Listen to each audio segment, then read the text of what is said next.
Hey everyone, Nathan here, Absurd Being. Alright, part 4. So this is the last part of ideas, reason and reality. And we're in the first chapter today, noematic meaning and relation to the object. So the basic idea with this chapter is we are now directing our attention to the structure of the noema.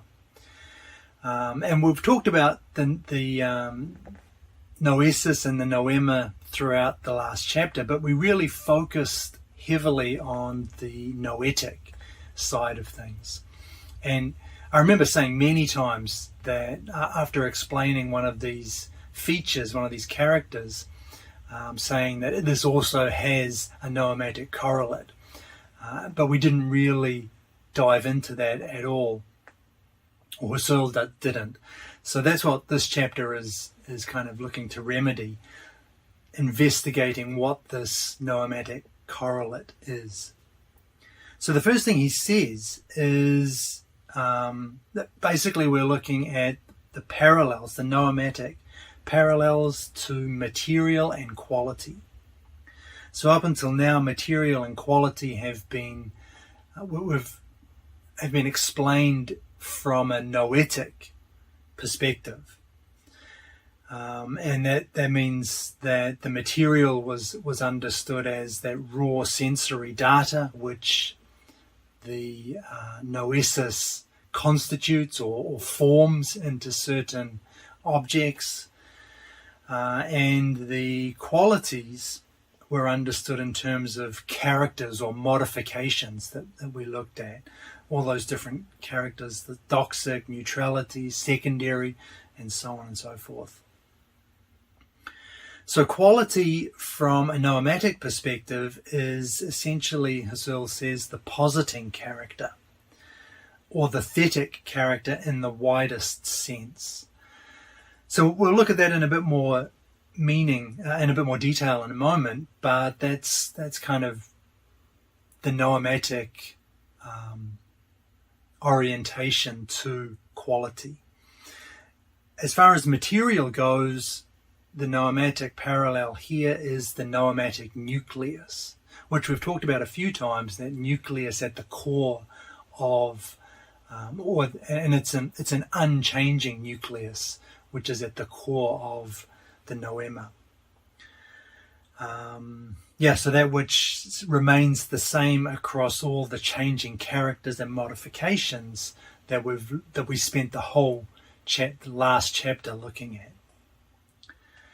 So really our guiding idea for this chapter is this little quote: every noema has a content, namely its meaning, and is related through it to its object. So every noema has a content, it has a meaning, and through this meaning, through this content, we are related, it is related to its object. And so what Husserl is saying here is that we're investigating, or he's saying that the noema has an object itself. We usually think of the noesis-noema pairing as kind of like subject-object, right? And that's true. That is the way to think about it. But Husserl now says in this chapter that also the noema has an object in and of itself. In the same way that we focused on the noesis in the previous chapter.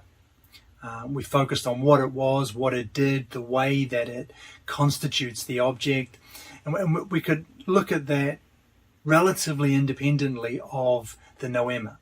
The two always come together, but we were able to, what we did was look at the noesis kind of on its own, as it was, as it is, as maybe subjective. What we're doing now is just turning to the noematic, and what we find is that it is objective. And so we can also describe this semi-independently of the subjective. We can look at what the noema is in and of itself. And that's what we're doing. So this whole chapter is about the objective of the noema. And so it's a little bit confusing. There isn't like another noesis noema within the noema. There isn't a subject object within the noema. We're just focusing on the objective half of that noesis noema pairing, if you like.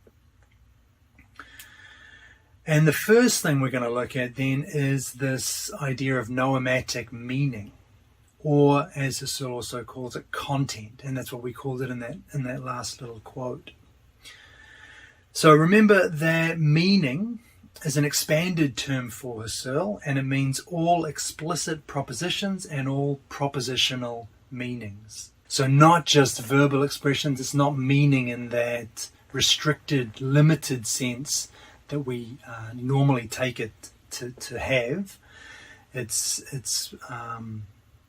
has this more expansive sense of what the object is, describing, understanding the noema, the object of the noema. So we're talking about the meaning of the objectivity of the noema, and this includes, and Husserl lists these, formal ontological expressions such as object, constitution, positive content, material ontological expressions like thing, figure, or cause, and also determinations of content. So things like rough, hard, coloured. And Husserl gives all of these in inverted commas to indicate that we're talking about the noematically modified meaning. So we're completely restricted to the noema half of the noesis noema dualism. And so what we're excluding here then is, or are, expressions which describe not the objective itself, but the way in which we are aware of it. So things like perceptively, recollectively, clearly and intuitionally, intellectually, these all apply to the noesis. So we're leaving these out of our noematic meaning, our understanding of the content of the noema. And this gives us then the description of the meant objective just as it is meant, i.e. we're avoiding all subjective expressions. We're avoiding that noetic half. And this corresponds to the quality that I talked about at the very beginning. Remember, we talked about the noematic parallels to material and quality. This matches up with that. And the next thing we're going to look at is the noematic object itself. And so the predicates that we just looked at in the noematic meaning, the predicates are predicates of something. And this something belongs with the predicates, but it also belongs to the nucleus, the core of the noema. And the way Husserl describes this, he says it's the central point of unification, the nodal point of connection for the predicates, their bearer.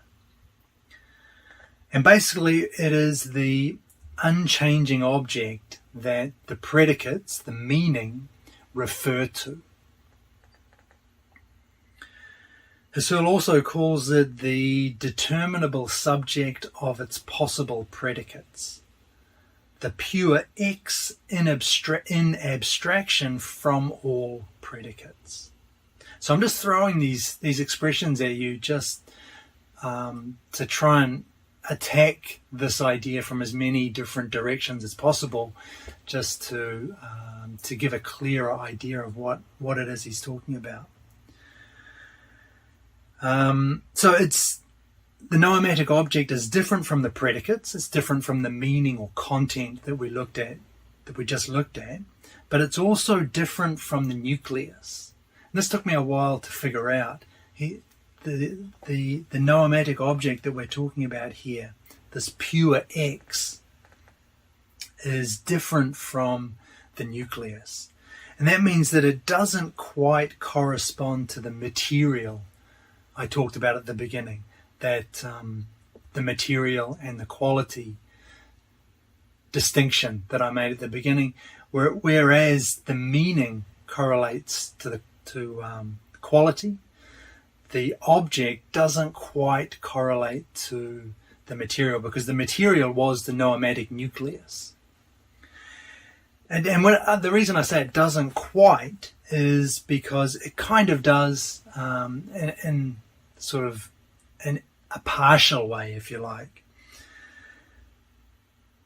What this noematic object is it's the midpoint of the nucleus. The midpoint of the nucleus. So it's not the nucleus itself. It's this pure X. It's this kind of abstract, empty, and Husserl uses that word, empty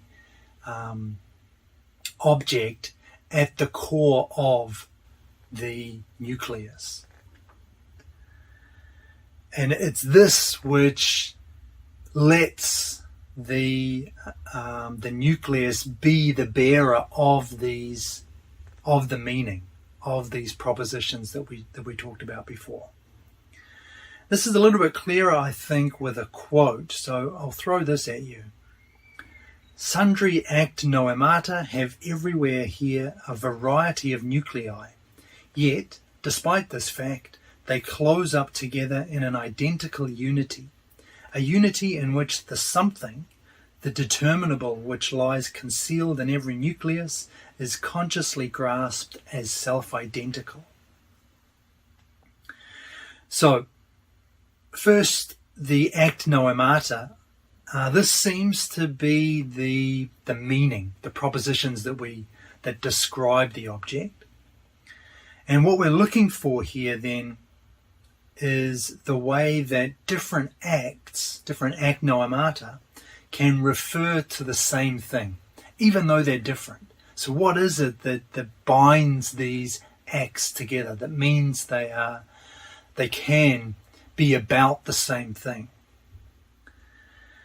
And the answer is that there is this something, this noematic object, at the core of every nucleus, of every nuclei. And this something, this objectivity, is empty. It's a pure X in abstraction from all predicates.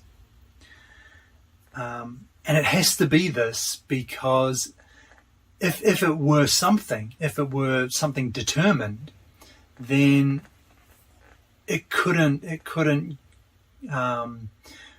serve as something to bring all of these acts together, to allow all of these acts to be focusing on the same thing. So within every nuclei there is a core object which is pure, which is empty, which is an abstraction, and it's that which lets different acts talk about or focus on or direct towards the same thing. It's that which means that they are talking about or they're directed towards the same object, instead of there being, for every act, there being a separate independent object. We can the different acts refer to the same object through this core at the through this objectivity at the core of every nucleus. So there is no meaning apart from this empty something at the core of every nucleus. And it's kind of a noematic version of synthetic or polythetic unity we talked about in the last video. So there's a kind of a parallel going on there. Just instead of on the side of the noesis, we're now talking about a synthetic unity in the noema. So in as much as this gives a central focus point. It also holds not just over different acts that are explicitly about the same object, but over completely separate acts. So two different perceptions, for example, or a perception and a memory can both refer to the same objectivity, to the same something.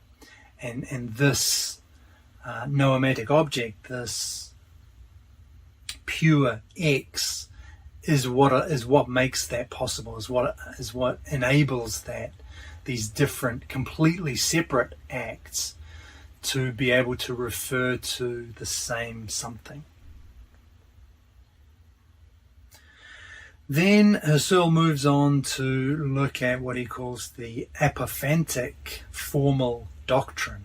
The goal here, Husserl says, is to sketch out a systematic, analytic, formal doctrine of logical meanings, or posited predicative meanings, of judgments in the sense of formal logic. What a sentence. How's that? And so this doctrine takes shape in analytic syntactical operations which convey meaning in distinct expressions. So, for example, Husserl talks about, gives an example of this. This is black. It is an inkstand. This inkstand is not white, and etc., etc. These are analytic syntactical operations which convey meaning. Each expression here conveys a new meaning and contributes to a synthetic meaning, combining all of these together, which can also be expressed. And the different forms that these are, doxic primary positings, the different forms these take, or these can take, are the formal doctrine of apophantic propositions. And it's this which Husserl says is the main job of phenomenology in this section, at least, to explicate. These primary forms, if you like, these doxic primary positings, can be extended to derivative realms or secondary realms like doxic modalities and secondary theses, those relating to the spheres of feeling and will, which we looked at in the last chapter. So that doctrine can be extended in that direction, but that's not the main job of phenomenology to cover. Husserl says his main interest is the elaboration of the apophantic form, the immediate a priori forms of judgments in the logical sense, those doxic primary positings. And then Husserl moves in to talk very briefly about intersubjectivity. So he mentions that what we've talked about here with this noematic object and the way that different acts, act noemata, and different completely separate acts can be directed towards the same object, that also has implications for intersubjectivity, because he now says that this is also how different streams of consciousness, i.e. different people, can share the same world, can refer to the same objects. He says, across all possible subjective modes of appearing, the object can be noematically constituted as self-identical. And this is possible through everything we talked about before, the noematic object and the noematic meaning, which he calls here the noematic manifolds. So that's interesting. Now, the noematic manifold is giving us a common point of reference, if you like, for not just different acts of one consciousness, but for completely different streams of consciousness. And intersubjectivity does seem like a bit of a problem for Husserl, because phenomenology brackets the natural world, right, including other people. And I've also thought of this as kind of a problem that Husserl needs to address. But the more I think about it, the more I don't think it really is. It isn't the problem that it seems to be, because Husserl's not doing metaphysics, by which I mean he's not concerned with reality itself outside of consciousness. He's not concerned with what reality is, such that consciousness could arise within it. We've completely bracketed out the external world, because phenomenology is only about describing conscious experience. It's about investigating the structures that make conscious experience possible. And conscious experience is always the conscious experience of one individual, of one person. So, phenomenology is delimiting a sphere of metaphysics. So, really, I don't think Husserl has to worry about explaining how it is that we can experience the same world with other people, because those other people are bracketed out. They're not a part of phenomenology. If you try to explain other people in terms of phenomenology, if you try to explain other people as separately existing independent streams of consciousness, then you're doing metaphysics, not phenomenology anymore. Other people definitely have a phenomenological aspect, but it's not going to be one that we somehow have to try and explain how it is that we share the same world with other people. That's a metaphysical question, not a phenomenological one. So even though it seems like Husserl is kind of trying to lay the groundwork for how it is that other people can share the same world, can refer to the same objects as me, I don't think that's really what phenomenology is about. It can't be, because we've bracketed out the entire natural world, including those other people. We can, like I say, definitely describe other people and intersubjectivity from a phenomenological perspective, but it's not going to have to explain how it is we share a common world with other people, because those other people in that sense are bracketed out of phenomenology. But anyway, it's just interesting to see that is, it's like one paragraph this pops up in, but it was interesting to see the way that Husserl is kind of leveraging this noematic manifold to try and explain, or what seems like he's trying to explain, a metaphysical problem rather than a phenomenological one. And finally, a short section on reason. So, everything that we've described throughout this whole book is essentially a framework, a strict, rule-governed structure that adheres to fixed laws, which we can explicate, which we can investigate and understand. And that's what phenomenology is. It's an investigation, or that's what Husserlian phenomenology is. It's an investigation of these fixed structures that underpin and make possible conscious experience. So I've got a quote for this. As the sphere of experience is determined in accordance with its essential and transcendental structure as rigorously conforming to law, so is every possible construction on essential lines according to noesis and noema fixedly determined. just as every possible figure that can be constructed in space is somehow determined through the essential nature of space, according to unconditionally valid dispensations of law and order.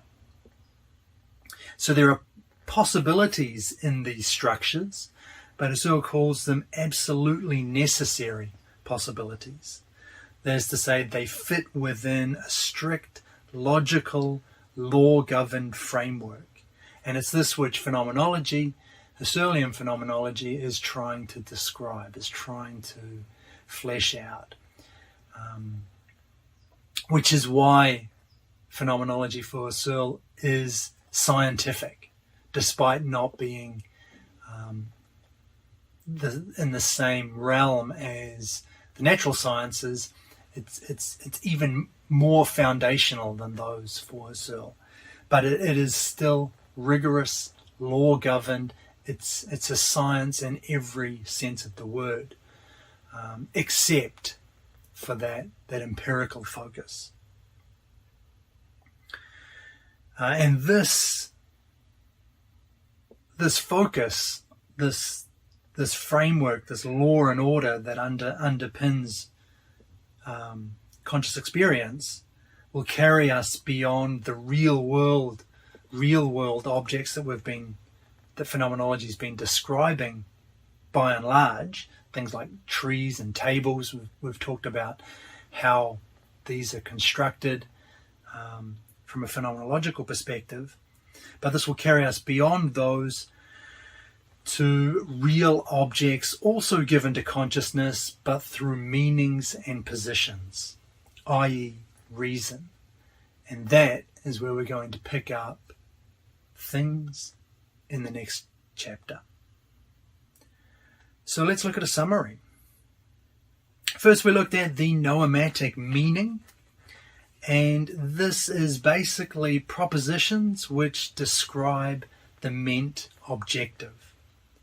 So we're all on the side of the noema here. There is no subjectivity. That's the main point. The propositions that we're talking about here lack subjectivity in the sense that they exclude the noesis. They exclude how the object is formed. Then we looked at the noematic object, and this was the bearer of the above predicates or propositions. Crucially, importantly, it's a pure, empty X. An X in abstraction from all predicates and concealed within every nucleus.